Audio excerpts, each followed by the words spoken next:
ছোট সোনামণিরা, চলো আজকে আমরা আর একটি নতুন প্রশ্ন নিয়ে আলোচনা করি। তাহলে চলো দেরি না করে শুরু করি। প্রথমে আছে 1 নম্বরে, কি আছে দেখো। 1 নম্বরে ছবিগুলির নাম লেখো। এই যে তোমরা ছবিগুলো দেখতে পাচ্ছ, এগুলোর নাম লিখতে হবে। এখানে কিসের ছবি আছে বলো তো? এটা আছে পাহাড়ের ছবি। আমরা এখানে লিখে দেব পাহাড়। তারপরে এখানে কিসের ছবি আছে? এটা আছে টাকার ছবি, আমরা সবাই চিনি। এখানে লিখে দেব টাকা। তারপর দেখো এখানে কিসের ছবি আছে? আনারসের ছবি আছে, তাহলে আমরা এখানে লিখবো আনারস।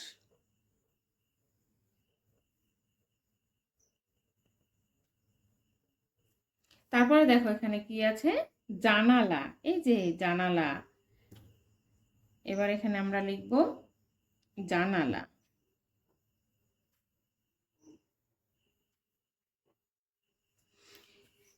চলো 2 নম্বর প্রশ্ন এবার যাই। 2 নম্বর প্রশ্নে দেখো, এলোমেলো বর্ণগুলো সাজিয়ে শব্দ গঠন করো। এই যে এলোমেলো শব্দগুলো আছে, সেগুলোকে আমরা সাজিয়ে লিখব। যেমন এখানে একটা করে দেওয়া আছে ত একার ছ একার, এটা কোনো বর্ণের উচ্চারণ হচ্ছে না, তাহলে আমরা এটা ঠিকভাবে লিখলে কি হবে? 6 একার ত একার, ছাতা।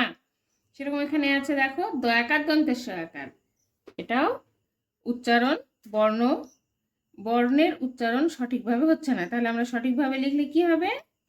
দন্তের স আকার, দয় আকার, সাদা। আর এখানে আছে ক আকার, তালে বর্ষা আ। তোমরা এটা প্রশ্নটা আগে ভালোভাবে পড়ে নিবে, তারপর ঠিক করবে বানান মনে মনে বলে যে কোনটা দিলে তোমার শব্দটি সঠিক উচ্চারণ হচ্ছে, তবেই তোমরা লিখবে। দেখো এখানে আ, কয় আকার, তালে বর্ষা, আকাশ। তাহলে আমরা লিখব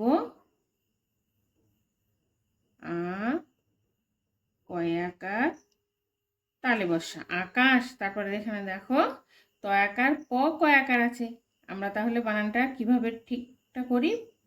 প ত আকার কয় আকার, পতাকা। প ত আকার কয় আকার, পতাকা। তারপরে দেখো এখানে র দন্তের স আ দন্তের ন আকার, তাহলে এটা কি হবে? আ না রস। তাহলে আগে লিখবো আ, তারপরে দন্তের ন আকার, আনা, র দন্তের স রস, আনারস। তারপরের প্রশ্ন দেখো এখানে আছে প আকার ঠ, ল আকার, তালে বর্ষা আকার, তাহলে আমরা এটা ঠিক করে লিখলে কি হবে? পাঠ শালা। তারপরের প্রশ্ন দেখো, প্রথম শেষ উভয় ও মাঝের বর্ণের আকার, এই যে এই চিহ্নটা হচ্ছে আকার, এটা বসিয়ে শব্দ তৈরি করো।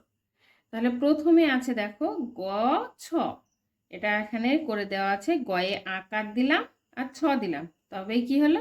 গাছ। তাহলে এই যে আকারটা এই গয়ের সঙ্গে যুক্ত হয়ে তবেই গাছ হলো, নাহলে গ ছ তখন কোনো বর্ণ শব্দ তৈরি হচ্ছিল না। এই গ আর ছ দিয়ে কোনো শব্দ তৈরি হচ্ছিল না, এটা গয়ে আকার দেওয়ার পরে গয়ে আকার ছ, গাছ। তারপরে দেখো এখানে দন্তের স প আছে, এখানে লিখতে হবে দন্তের স আকার প, সাপ। তারপরে দেখো ধ দন্তের ন আছে, এখানে লিখতে হবে ধয় আকার দন্তের ন, ধান। এটা খেয়াল রাখবে, এটা প্রথম বর্ণে আকার যোগ করতে বলেছে, এটা হচ্ছে প্রথম বর্ণ আর এটা হচ্ছে দ্বিতীয় বর্ণ। দন্তের স হচ্ছে প্রথম বর্ণ, প হচ্ছে দ্বিতীয় বর্ণ, তাই দন্তের স এর সাথে এখানে আকার যোগ করা হয়েছে। এটা ধ প্রথম বর্ণ, তাই ধয়ের সঙ্গে আকার যোগ করা হয়েছে। তারপরে দেখো শেষের বর্ণে আকার যোগ করো। এই যে ক আর ল, এটা হচ্ছে প্রথম বর্ণ আর ল হচ্ছে শেষ বর্ণ। ক হলো প্রথম বর্ণ আর ল হচ্ছে শেষ বর্ণ, তাহলে আমরা ক, এখানে যেহেতু শেষের বর্ণে আকার দিতে বলেছে তাই আমরা শেষের বর্ণে আকার দিলাম, ক ল আকার, কলা।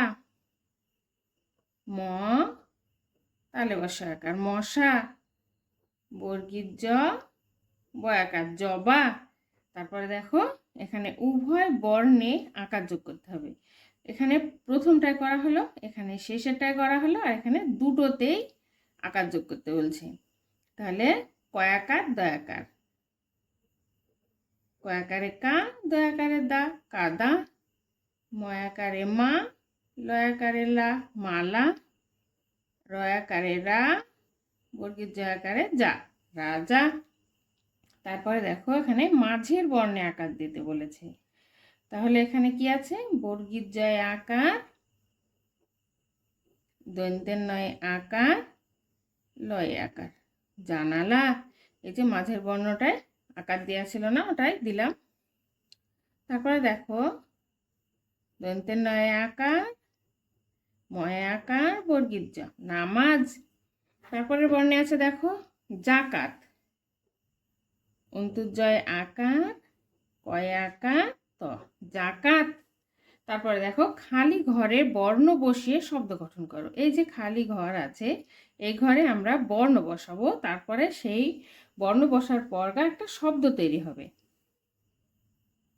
তাহলে এখানে আছে আ, কয় আকার, তালে বসা আকাশ, বয়াকার, তয়াকার দন্তের সব বাতাস, দীর্ঘ ই, ময়া আকার দন্তের ন ইমান,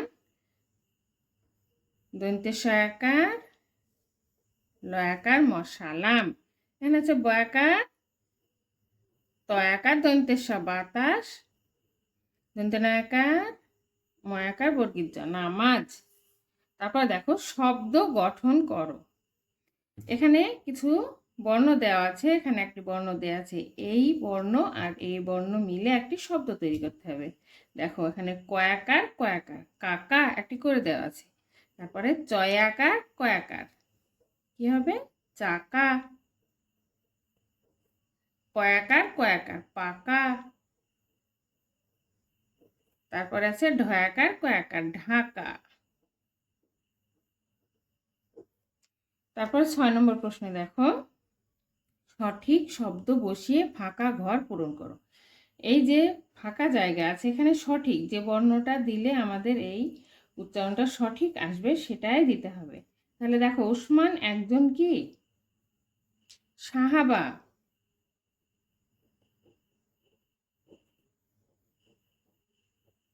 তারপরে দেখো সৎ কাজ করো।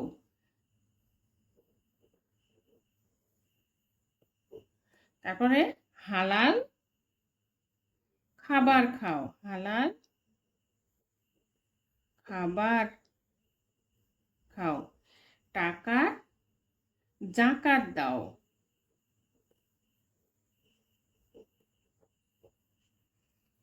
তাহলে দেখো এখানে প্রথম প্রশ্ন ছিল ওসমান একজন সাহাবা, সৎ কাজ করো, হালাল খাবার খাও, টাকার জাকাত দাও। তাহলে প্রত্যেকটি প্রশ্নের উত্তর এখানে করা হয়ে গেছে, তোমরা এটা পড়ে নেবে ভালোভাবে। আজকে তাহলে এই পর্যন্তই। তোমরা এরকম নতুন নতুন প্রশ্ন উত্তরের ভিডিও পেতে হলে আমার চ্যানেলটিকে সাবস্ক্রাইব করো, ফলো করো, লাইক করো।